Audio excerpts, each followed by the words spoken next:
Hi everybody, it's Stan here with another video. It's been quite a while since my last video, and just want to say thanks to everybody that have been in touch, kind of encouraging me to do some more videos. And this particular one, I asked some people, what would they like me to talk about, because there's so many different things to say, and sometimes I don't know which way to go to.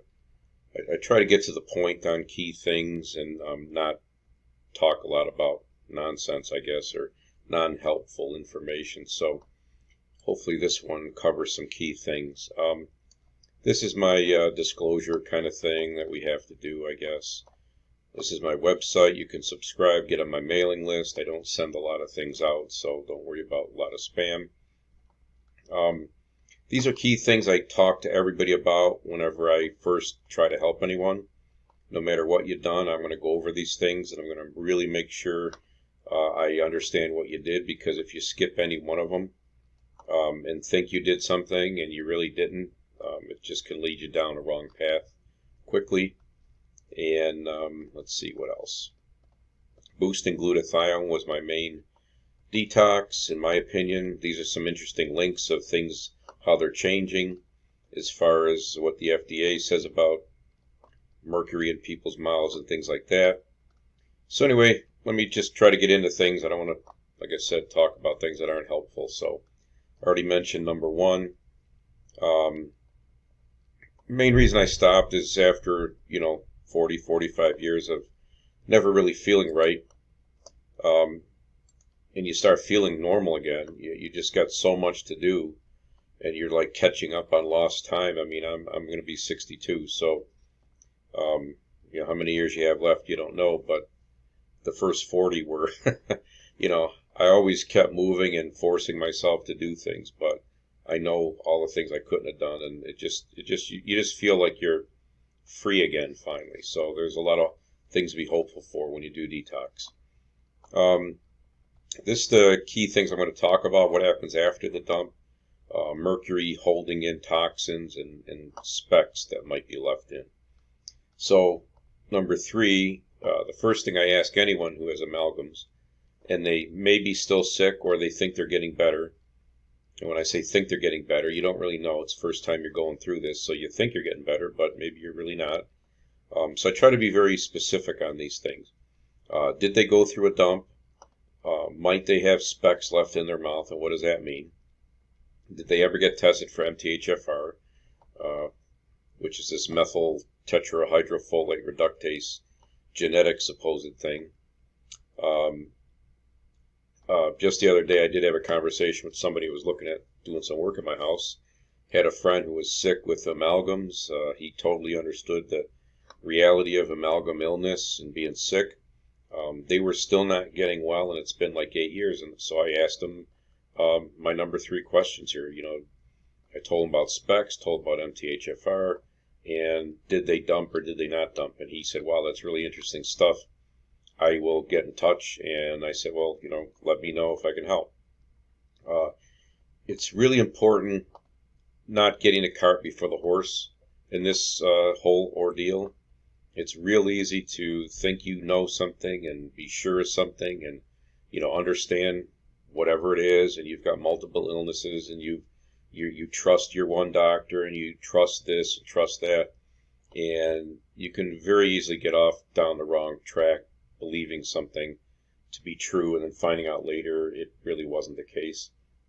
As much as I talk about this stuff, my background's engineering, so I try to be kind of as scientific as I can be and very pointed as I can be, and always try to get to root cause. But as much as I know, I'm still learning stuff that I find out from different people, like this is what happened to them and that's what happened to this one. We're all different. Got to be very, very careful you don't make an assumption and go down that path and then find out later that it was a bad thing to believe in or whatever. Something else I wanted to say here. Well, I'll get back to it. So in my case, when I knew about the dump fortunately, I knew about that. Thank God I knew about it. This is a chart that shows the cycle of the dump after amalgam removal. Somewhere around 2 to 4 months after removal, you're going to be feeling good up here right after removal, and then you feel really shitty when it hits. And I'm kind of explaining this a little bit backwards, but the intensity of how bad you feel in the month 6 to 9 gets worse and worse and worse. That doesn't mean precisely month 6 to 9. I would say it's generally. I really don't know when my dump started. I kind of know when it started, but I don't know if I tracked it well. And it seemed to me like I didn't get out of this till about month 10. Okay. Some people that when they're in the middle of this and they think they're at that peak right here, it's going to immediately start getting better. And I don't remember that. It didn't immediately get better. It stayed pretty crappy until the bitter end, and then it sort of just stopped, you know. And then a week later, it came back again, and in a smaller intensity, much less than during the peak time. So I guess my point in number 4 is I didn't know whether I would dump. I was waiting for it. Then when it happened, I really wasn't sure. Am I really in the dump? I hoped I was, I guess.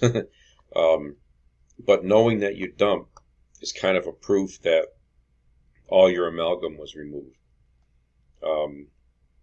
I don't really know if everybody has to have a dump. Some may dump and not realize it. A lot of people like that. A lot of people I've talked to that had like small versions of a dump from what they remember. Maybe a lot of it's how we tolerate, how we feel. I know I felt unbelievably sick and bad. And I tell people like I was on like all fours on the ground, just pleading to God to stop it. That's how bad it was. Maybe I have low tolerance for pain, you know what I mean? So, if you don't dump, it doesn't take much more than a tiny speck left in that would stop the mercury from coming out. Once mercury comes out, other metals and things come out. It kind of holds, like specifically aluminum in. So it's very, very important to know that you got all the mercury out, and then that you did dump. I think I mentioned MTHFR. I'll show you this real quick. Just a summary of what MTHFR can affect. It affects your methylation process, and you basically don't methylate well. And the supplement for that is taking certain B vitamins. So you can kind of see all these different things that are related supposedly to MTHFR and even mercury, depending on how you look at it. So addressing MTHFR is extremely important, in my opinion. It's a detox pathway, and if you don't open those pathways, you can have trouble, like trying to force out toxins that don't have a way to get out, so to speak. So number 6, after the dump, what happens? How does it stop? To be honest, I don't remember exactly. I was keeping a log through the dump, but it did get like so intense near the end that I really couldn't keep up with the log anymore. There's so many symptoms to write down every day, so many mixes and varieties of how I felt. It was like ridiculously crazy, and I just couldn't keep up with it, and I stopped writing everything down. So I got no reference. My memory back then was kind of not so good either. Maybe I was just blocking it out. I didn't want to think about it. But I do recall it subsiding kind of like in spurts. It would slow down. Then I got feeling kind of normal around month 10. After that, I had what I'll call little dumps, maybe every few weeks. They were very frightening because I said, oh my God, the dump's coming back. But it was never as intense as during that peak time. But it still upsets you, right? Also, I think in number 7, after the dump, your body is finally readjusting to being whatever normal is for us. If you're toxic for 10, 20, 45 years, whatever, you never felt what normal detox is, and now you finally are, and who knows how that even is going to work for you after all those years. Your body always wants to heal. That's my belief. As we age, we lose our natural glutathione, which is the #1 detoxer. So you have all that working kind of against you. And again, we're all different. So it's like your body's trying to balance all this stuff out. You kind of have a new detox baseline, and because you dumped a lot of stuff. So it just takes a while to start realizing what normal is for you. I say roughly it took 5 years to really heal. My adrenals were still recovering 5 or 6 years later. As well as I felt I was with my adrenals, I would, like right now, I notice now, this is probably my 7th year, I'm sweating even more better. I recover quicker, but I'm also getting older. I mean, I'm 7 years into this. 7 years ago, I was 55.